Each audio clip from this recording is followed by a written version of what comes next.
Madam President, Excellencies, distinguished delegates, friends. It is an honor for me, on behalf of Trinidad and Tobago, to address this Assembly on the 60th anniversary of the United Nations. I congratulate you, Madam President, on your election, and I thank your predecessor for his service. Madam President, I'm very happy to see the escalator actually worked today. And I'm very happy to see the teleprompter is also working.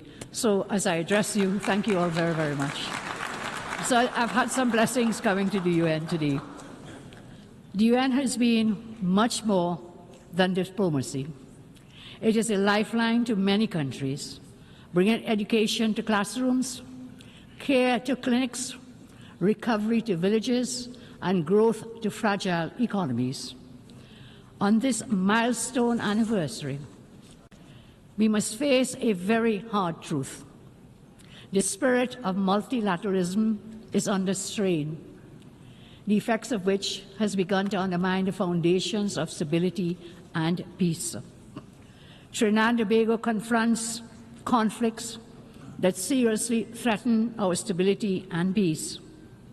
The notion that the Caribbean is a zone of peace has become a false ideal. The reality is stark. No such peace exists today. For too many in our region, peace is not daily life, but an elusive promise, glimpsed and never grasped. In its absence, our citizens pay a terrible toll. In 2024, for example, Trinidad and Tobago, a tiny nation in the Caribbean of 1.4 million persons, we recorded 623 murders in 1 year last year. 41%, 100,000.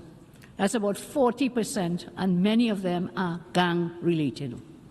So the reality is, being a zone of peace is still an elusive dream that we're pursuing.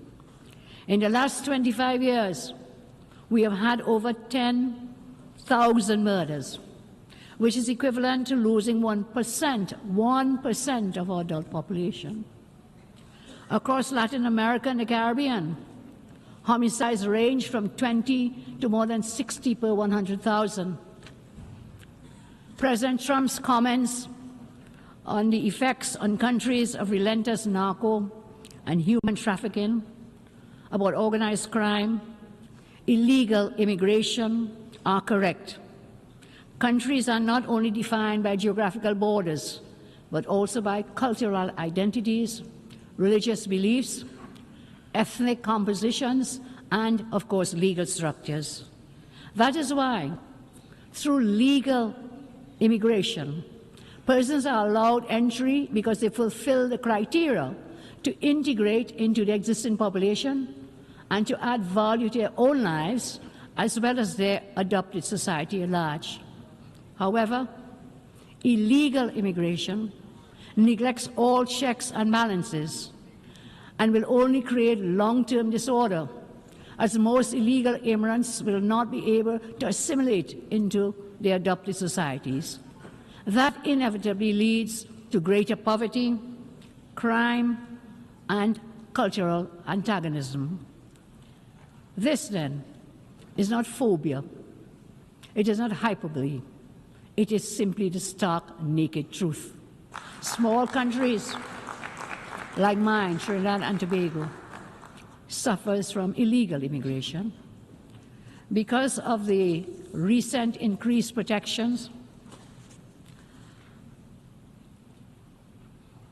at the U.S. southern border. Illegal migration of drug cartels and criminal gangs have been rerouted in the Eastern Caribbean, which is where my country is located.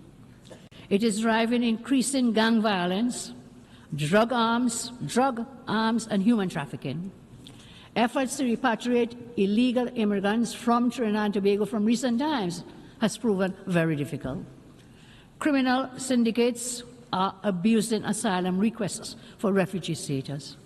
Therefore, Trinidad and Tobago is particularly grateful for the U.S. military presence in the Southern Caribbean. This has been very effective in inhibiting the innumerable activities of drug cartels within our country. While there have been objections to the U.S. military action against drug cartels in the Southern Caribbean, some objections from some countries, I state today Trinidad and Tobago reminds the international community that unless forceful and aggressive actions are taken, these evil drug cartels will continue their societal destruction because they believe affected nations will always unreservedly subscribe to morals and ethics and human rights and values, which they themselves blatantly flout. They do not adhere to those, and therefore we will fight fire with fire within the law. That is why we willingly supported the International Security Alliance announced by U.S. Secretary of State Marco Rubio, involving the U.S. and several countries in South America, and of course including Trinidad and Tobago, to combat drug trafficking in the hemisphere. Trinidad and Tobago, I say, is very committed to contributing our resources, as scarce as they may be, and our capabilities to this alliance, in line with the theme of this year's General Assembly, Better Together. The United Nations Office on Drugs and Crime, in its 2025 World Report, makes a very true, unmistakable fact very clear. The global drug economy destabilizes institutions, corrodes democracy, undermines development. That is a war without borders, measured in murdered children, measured in broken families, and measured in stolen futures. The cartels and the governments that enable them are taking us for fools. If left unchecked, gangs could replace governments, and states may stand in name only, but collapse in substance. Nowhere is this warning more explicit than in Haiti, our CARICOM neighbor, where armed gangs, political collapse, food insecurity have converged to overwhelm democracy and to create a protracted emergency. Today, Trinidad and Tobago wants to commend Kenya for leading the multinational security support mission in Haiti. Trinidad and Tobago also endorses the comments made by U.S. Ambassador Dorothy Shea on August 28, 2025, when she noted, and I quote, "The next international force must be resourced to hold territory, secure infrastructure, and complement the Haitian National Police in a parallel comprehensive approach which includes disrupting gang financing, arms trafficking, and other illicit flows, fueling instability. All is required to restore order. All is required to restore order in Haiti." As member states, consider the form of greatest support as we urge the international community to support us, to support the United States, to support Panama's proposed gang suppression force, to allow the deployment of 5,500 member force to subdue the gangs and restore order in Haiti. The theme before us, as I said before, and we all know for today, better together. We go from principle to practice. This principle, better together, is not just a slogan, it's a call to action. It signifies the collective effort required to combat transnational crime, to uphold democracy, and to restore peace and security in our nations. Therefore, despite being a very small country with limited resources, we are committed to sharing the burden with the United States, with Panama, and all countries willing, in assisting the gang suppression force to bring some semblance of peace to Haiti. I turn now to the climate agenda. This week, the climate agenda has been at the forefront of many speeches. I say with the greatest of respect, the antagonistic approach adopted by some climate activists towards the implementation of their climate agenda sometimes does more harm than good. Developed countries, I say with the greatest respect again, can't or should not force-feed a climate agenda onto developing countries and blackmail them into cooperation. We cannot proceed in that manner. That is exactly what has been happening, where the access to financial systems, media platforms, new technologies and development funding has been weaponized in order to coerce to force compliance with some climate goals. What adds insult to injury and to injustice is that many of the same developed nations actively supporting the imposition of aggressive climate agenda, an aggressive climate agenda, actually achieve developed nation status and prosperity through highly environmentally destructive and polluted industries in the many decades gone by. While there is definitely a space for renewable energy, the fact remains that fossil fuels are still essential for our continued survival. It cannot be ignored that the thousands of products created from fossil fuels, essential for daily life, cannot be produced economically in the quantities required from other means to satisfy the current world population. Trinidad and Tobago commits that we will, within reason, support actions to protect the environment for future generations. However, independent nations must be free to create a climate policy which is crafted to balance their development goals and poverty eradication with policies dealing with environmental protection. In my respectful view, this balance is a pragmatic necessity for food security, for civil order, and for economic growth. As we progress, Madam President, into a multipolar world order, where power is diffused across regions, it will be impossible to coerce all actors to adhere to the current climate agenda being advocated.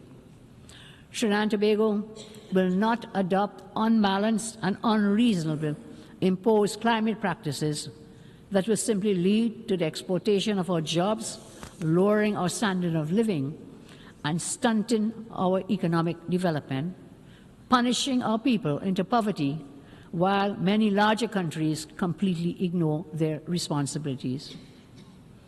Our country, Trinidad and Tobago, the United Nations, we have always been unwavering in supporting through the various crises and empowering our citizens through UNICEF, through UNDP, through ILO, through UNESCO, and UN Women, and we want to thank the United Nations for those initiatives.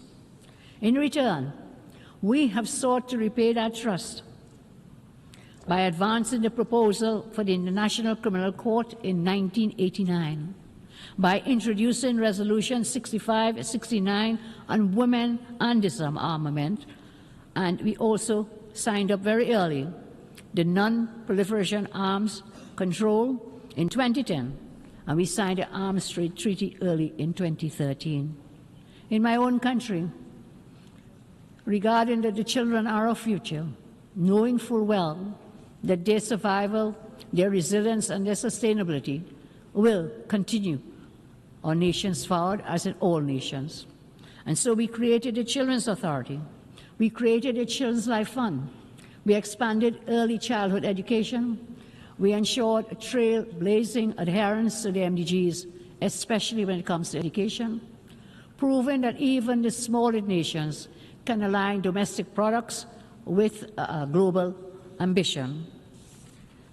As we now mark the 30th anniversary of the Beijing Declaration, we reaffirm that women and girls must be equal partners in peace and sustainability. just as we call for in our 2010 resolution, we continue to champion their empowerment, knowing it is essential to global progress. Our commitment to the United Nations is clear, and our voice is steady. For 63 years, we have upheld the rule of law, championed human rights, strengthened international law, and we have never been silent in the face of injustice. And this is why Trinidad and Tobago sought support to become a non-permanent member of the United Nations Security Council for the 2027-28 term.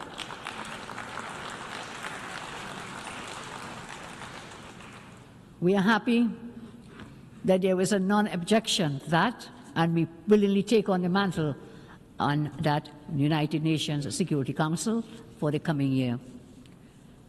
So, my friends, all colleagues, we say, Madam President, during our term, we will build on our record, amplifying unheard voices to ensure that justice and equality anchor lasting security. Madam President, colleagues, Trinidad and Tobago may be small in size, but we are large in conviction. We continue to ask for your support so that this Council reflects not only the interests of the powerful, but also the voices and aspirations of all people. Trinidad and Tobago is firmly committed to the tenets of multilateralism.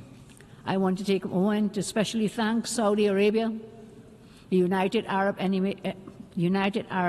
Emirates, Qatar, Turkey, Kuwait, Bahrain, Ghana, and all others who have been actively working with us to increase cultural and economic cooperation. The United States, Canada, the United Kingdom, India, China, and the European Union remain always reliable partners, as they have been for decades. On this 63rd anniversary, let us agree to strive for greater cooperation, to strive for more openness to respecting free speech, and also at the same time respecting dissenting opinions. Over the past decade, there has been an inclination to cancel views that are not fashionable to dominating narratives. Today I ask, let us pledge to listen to each other with an objective mindset.